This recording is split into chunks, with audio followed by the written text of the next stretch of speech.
Hey everybody, just want to show you a quick trick. If you ever find yourself in view only, if you are opening an assignment or you got an assigned something from your teacher, anytime you see this view only, you cannot write on it. I can't do anything, just nothing, right?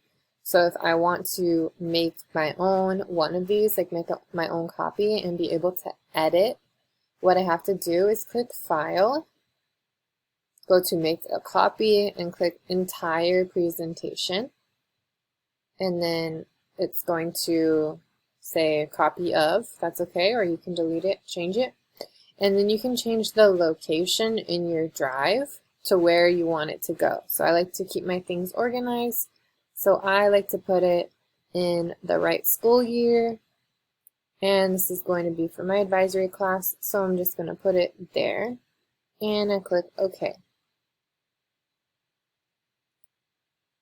So however you want to organize it on your drive, I'm going to teach my my students how to organize their drive. But if all you need to know is how to make your own copy, that is how you make your own copy, okay? View only, you go File, Make a Copy right there. Click on that one. It's going to say Make a Copy, and now I can edit this. Okay, and that's how you make your own copy so you can edit.